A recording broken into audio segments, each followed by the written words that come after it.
Sejam todos muito bem-vindos a mais um Olho Clínico e o assunto de hoje é o Judô, uma arte marcial milenar japonesa que fortalece o corpo físico, a mente e o espírito e que desde a década de 60 é considerado um esporte olímpico. Como neurocientista e adepto desse esporte, um novo adepto desse esporte, eu quero falar mais sobre esse assunto. E é lógico, estou trazendo para vocês aqui um especialista nesse assunto. Ele é educador físico, professor de judô, sensei Fernando Catalano. Doutor, muito prazer em estar aqui contigo e vamos esclarecer, né? Vamos conhecer um pouquinho mais sobre o judô, como o senhor falou. Vamos lá. Sensei, primeira coisa, as pessoas quando procuram uma modalidade esportiva ficam preocupados aí com o gasto calórico. É verdade que um treino de judô pode, inclusive, consumir cerca de 600 calorias? Olha, doutor, é perfeitamente possível. Por quê? Devido à intensidade do exercício, né? O judô é um esporte de capacidade lática.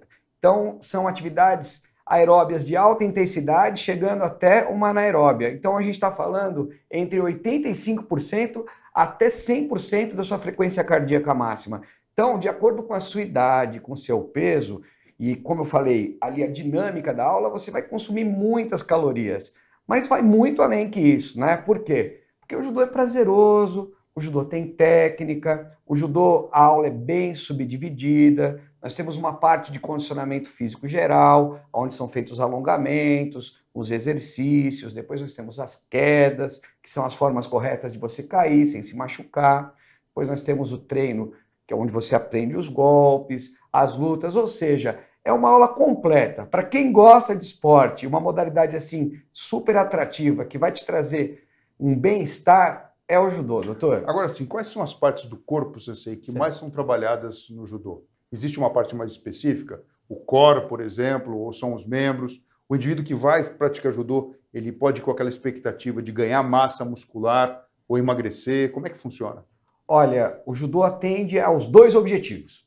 Tanto o acréscimo de músculos, né, essa síntese muscular, porque, como eu falei, é um esporte de muita força. Então, por ser um esporte de muita puxada, doutor, a gente puxa. Então, a musculatura das costas, né, aqui, ó, o trapézio, deltoides, mesmo assim, o grande dorsal, então, bíceps, tudo que você puxa. Você sabe que eu comecei a perder algumas camisas, né?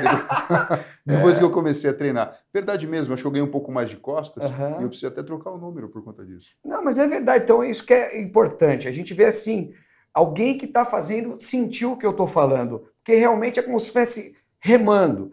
É uma musculação natural o judô. E o que, que acontece? Esse ganho de músculos, ele não acontece só fazendo flexões de braço, não, é na luta propriamente dito. Então o meu contato, o senhor vê, quando a gente faz a pegada, então a musculatura já começa aqui, ó, isométrica, né? Você fica ali medindo força. E na hora que dá o golpe, traz para derrubar. Então realmente, doutor, você vai adquirindo a musculatura, você vai melhorando aí a sua questão também cardiorrespiratória, pelo esporte. Você não está fazendo uma corrida, não está fazendo só outro tipo de exercício. É o judô propriamente dito. Agora sim, uma coisa interessante, né? As nossas aulas são sempre muito completas e eu vou dividir aqui com quem está assistindo a gente. Não é só sobre exercício físico, sobre luta, defesa pessoal que a gente fala também sobre história. E aqui eu não vou poder deixar de citar Jigoro Kano, que foi o idealizador do judô. Eu lembro que a gente conversava sobre isso e um aspecto interessante é que ele não era uma pessoa muito grande, muito forte, musculosa, mas tinha essa capacidade de transformar um movimento em algo extremamente eficiente. E com isso, trazia outros benefícios também, né? Os mentais e os emocionais. Dá para a gente citar quais são os principais benefícios dessa ordem mental e mental que você nota nos alunos? Olha, doutor, é muito importante falar sobre isso, porque assim, além da educação em valores que o judô traz, que a gente até estava conversando sobre disciplina, lealdade, amizade, o judô traz a autoestima, o autocontrole emocional. Então, numa situação de perigo, você vai ter mais serenidade para resolver. E quando eu falo perigo, não é só uma situação de briga, não. Você tem que encarar uma entrevista de emprego, você tem que encarar um vestibular, você está numa situação ali difícil. Como judoca, você vai ter essa serenidade. Porque na luta, doutor, sou eu e você. Se um dos dois perder o foco, por mínimo que seja, o outro vai levar vantagem. E como você citou, o professor doutor Jigoro Kano, que era doutor também, uma pessoa extremamente culta, o judô, ele utiliza a força do seu adversário a seu favor. Então, quanto mais ignorância o adversário vier, só fazendo força, sem pensar, você vai usar isso a seu favor. Seria mais ou menos assim, ó, encosta a mão na minha, doutor. A gente tá aqui, ó. Se eu te empurrar e você me empurra junto, vamos empurrar. Vai vencer quem é mais forte. Se eu te empurrar, vai para trás. Eu vou, você vai usar a minha força contra você. Então, o que acontece? O princípio do judô é esse, a inteligência sobre a força. E foi assim que o sensei Jigoro Kano, pela sua fragilidade física, ele criou o judô revolucionando. Como é que uma pessoa menor consegue vencer uma maior, mesmo sendo mais fraca? Porque é mais inteligente, usa a força do adversário contra ele. Agora, sensei, a gente pode dizer, então, nessa linha de pensamento, tanto do ponto de vista biomecânico, como no conceito mesmo de luta, que um judoca, numa situação de defesa pessoal, ele sai muito na frente? Olha, doutor, ele sai na frente, assim, vamos falar pelo aspecto sempre positivo, né? Porque o judô tem 3 grandes pilares de técnicas, de golpe. Nós temos as projeções, que é onde você derruba o adversário. Nós temos as técnicas de domínio, aonde você imobiliza, aonde você pode aplicar uma chave de braço ou mesmo um estrangulamento, como se fosse o jiu-jitsu, a parte de solo do judô. E nós temos também o atemi-waza. Atemi-waza, que são as técnicas percursivas, que pouco são difundidas, pouca gente sabe que tem no judô. Então, um soco, cotovelado, um chute, mas sempre para a defesa pessoal. E o mais importante, se eu falo defesa pessoal, a primeira defesa é você sentir o clima. Você está numa situação de perigo, não se arrisca. Você está vendo lá, está numa boate, está numa balada, está tendo uma confusão, sai de perto. Você está andando na rua, está vendo indivíduos que você suspeita que pode te fazer algum mal, atravessa a rua, entra dentro de um local, não se arrisca. Mas na hora do vamos ver, doutor, se tiver um agarramento ali, alguém for para cima, o judoca está preparado para se defender. E olha só, quando a gente fala de processo pedagógico, isso é muito bacana, né? Sim. Porque é lógico, uma criança que está em desenvolvimento neuropsicomotor, ela ainda está aprendendo a ganhar habilidades e principalmente essas sociais. Então, aos poucos, o jovem vai entendendo que ganhar no braço não é a melhor solução.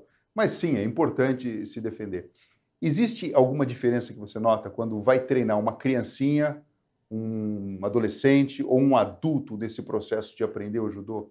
Porque é um convite, né? O judô também chama atenção em relação à própria indumentária, né? O judogi, o kimono e as faixas de cor diferente. Como é que funciona todo esse universo? Porque isso mexe com as pessoas, né? Puxa vida, o camarada é faixa preta. Faixa preta é mesmo a faixa mais graduada? Como é que é isso, professor? Não, muito interessante esse assunto, porque as pessoas podem ficar, às vezes, com medo. Eu sou mais velho, eu posso fazer judô? Pode sim. Né? Acho que, assim, de crianças de 4 a 80 anos de idade, você vai fazer o judô. Lógico, tudo dentro da sua fase de crescimento e desenvolvimento, né? Nós temos, então, para as crianças até 12 anos, uma metodologia mais lúdica. Então, a criança aprende prazerosamente, muitas vezes até brincando. Pensa ali que é uma brincadeira? Não, mas está aprendendo uma pegada, está aprendendo uma coordenação de movimentos para um golpe. Então, a criança realmente ela aprende mais rápido porque ela tem essa desenvoltura, essa energia e pela metodologia ser bem lúdica. Agora, a partir de que o conhecimento começa a ficar mais abstrato, doutor, a gente se pega mais a parte científica. Ah, se eu segurar mais em cima, se eu pegar na manga mais próximo do cotovelo, eu vou conseguir a aproximação correta para o golpe. Então, os métodos são diferentes para as diferentes idades. Mas todo mundo pode aprender o judô independente da idade que nem eu falei. E essa passagem de faixa? Eu digo isso porque, assim, o nosso público é bem heterogêneo. Então, a gente tem mulheres, homens, jovens, crianças, muitas vezes as pessoas... Enfim, tem um filho que está na escola, pode escolher a modalidade. E tem essa questão da faixa, mudar de faixa. Isso tem a ver mesmo, é uma determinada graduação. Quem é um faixa amarela é diferente de um azul. É importante o judoca em treinamento se preocupar com isso? Olha, não deve ser o objetivo principal do judoca mudar de faixa. O objetivo deve ser aprender mais a cada dia, superar os seus limites, né? Vencer ali os seus medos, que muitas vezes a gente tem medo de cair, de rolar. Então, a cada fundamento que você se especializa no judô é uma grande vitória. Mas, doutor, a faixa, a graduação no judô é algo sério, né? Então, ela indica o determinado tempo que você pratica a modalidade e o grau de conhecimento que você já atingiu. Então, um faixa branca tem o faixa azul, como o senhor é, já como exemplo. Então, ele olha os seus movimentos e fala, puxa, para eu ser faixa azul, eu vou ter que fazer como o doutor Fernando. E o senhor olha um faixa preta e fala, puxa vida, meus colegas, que plasticidade, que técnica bonita, que força, e procura tê-los como exemplo. Então, a graduação, ela é uma conquista individual de conhecimentos, também dos fundamentos, que eu ia dizer dos valores que o judô traz para a vida, que são a filosofia do judô, né? Que é o Jita Kyoei, a amizade, prosperidade mútua, e a questão também de máxima eficácia de corpo e espírito. Você está ali presente, somando todas as suas forças para realmente atingir os seus objetivos. E existe toda uma série de hábitos, né, que o judoca passa a desenvolver dentro do próprio tatame, né, do próprio lugar, que é quase que um solo sagrado, né, onde você respeita o sensei, respeita os colegas e adquire conhecimento e transmite conhecimento também. Isso é uma coisa nova, né, que faz parte de todo esse processo do judô. Agora, dentro da modalidade do judô, existe alguma outra modalidade que é interessante de ser incorporada para um desenvolvimento mais completo? Por exemplo, sei lá, a corrida, a bicicleta, a musculação, natação? Olha, tudo depende também o grau de judô que você está praticando. Então, os competidores de judô precisam, lógico, de um treinamento de força. Então, eles buscam na musculação exercícios funcionais que vão dar mais eficiências nos golpes. Então, exercícios, às vezes, até segurando o kimono com halteres, fazendo exercícios de musculação. Uma coisa muito interessante que ajuda no judô, você não vai acreditar, é a escalada. Escalada? Escalada, alpinismo. Doutor. Alpinismo. Mas assim, existem hoje muitos locais onde você pratica sem ser na natureza. Então, academias... Porque o judô é pegada, né, doutor? Então, imagina, você vai escalando, imagina a força que você vai fazendo para você conquistar aí, né, os seus objetivos na escalada. E o senhor identifica, quando estiver lutando, quando está lutando, a pegada? 100%, 100%. Lá no Círculo Militar, onde eu sou técnico, um atleta chamado Matheus, ele começou a fazer a escalada e fazia judô 2 vezes por semana. Ele foi campeão paulista de judô, ele foi 3º colocado no Campeonato Brasileiro e 3º colocado no US Open, lá nos Estados Unidos. A escalada ele fazia segunda, quarta e sexta, e o judô terça e quinta. Você acredita, doutor? Que interessante. Então, essa é uma observação prática, né? Exato. Que acaba ajudando. E eu queria, na verdade, Sensei, passar uma informação muito importante para todo mundo. Em primeiro lugar, estou muito feliz de ter escolhido o judô, de ter o senhor como sensei. Obrigado. Como já falou aqui para todo mundo, né? Já parti da faixa branca para a faixa azul. Eu adoro esporte e eu identifiquei realmente na modalidade algo que faz muito sentido, tanto para crianças que estão em processo pedagógico, no desenvolvimento global do indivíduo, né? Não só cognitivo, não só físico, mas também espiritual e mental, como também para o adulto, porque existe um certo preconceito. Você fala, já estou muito velho para isso, mas o que eu percebo é que muitas vezes homens e mulheres falam, puxa, quando eu era criança eu queria ter treinado judô e meu pai e minha mãe não tinham oportunidade ou não deixavam e agora eu posso. Devo começar ou não? Então, a grande pergunta que eu gostaria que passasse para todo mundo é quais são os critérios para uma pessoa que deseja vir a enveredar por esse caminho, a conhecer mais de perto o judô, se transformar num judoca, que é um caminho, viu, gente? Não é simplesmente... né, Sim, mirar trajetória. É uma trajetória que a pessoa tem que levar em consideração. É o endereço da academia, é o jeito do professor, ou tem algo realmente sério que a gente precisa olhar para não se machucar e principalmente para ter todo o benefício que a modalidade oferece. Olha, doutor, a sua pergunta dá uma oportunidade para dar um alerta para todo mundo que está nos assistindo. Primeira coisa, quando você vai praticar o judô, vai procurar uma academia, observe, investigue quem é o professor? Quem é que vai te ensinar? Qual é a experiência que ele tem? Qual é a graduação que ele possui? Se ele tem vínculo junto à federação do seu estado, que eu sei que o seu programa, graças a Deus, é em âmbito nacional. Então, tomem todos os cuidados, assistam às aulas antes de iniciar, observe a metodologia do professor, se está adequada ao que você quer, se ele é carinhoso, se ele é muito duro. Bom, aí é de cada um, mas faça isso. Por quê? Porque quando você iniciar o judô, você vai se apaixonar pelo judô, eu tenho certeza. Eu não falo como suspeito, porque doutor, eu cresci no tatame, meu pai sensei, meu tio sensei, todos nós professores kodanshas, né? Que nem o senhor falou de graduação. A graduação do judô, ela tem o grupo Dangai, que vai até a faixa marrom. Que são as coloridas, né? Exato, as coloridas, que é branca, azul, amarela, laranja, verde, roxa, marrom. Primeiro grupo, Dangai. Depois a gente entra para o grupo Yudansha, que são as faixas pretas. Primeiro Dan, segundo Dan, terceiro Dan, quarto Dan e quinto Dan. Todas pretas. Pretas. A partir daí, o sexto Dan, a faixa fica vermelha e branca. É a famosa coral. Então, o sexto, o sétimo e o oitavo Dan, a faixa é vermelha e branca.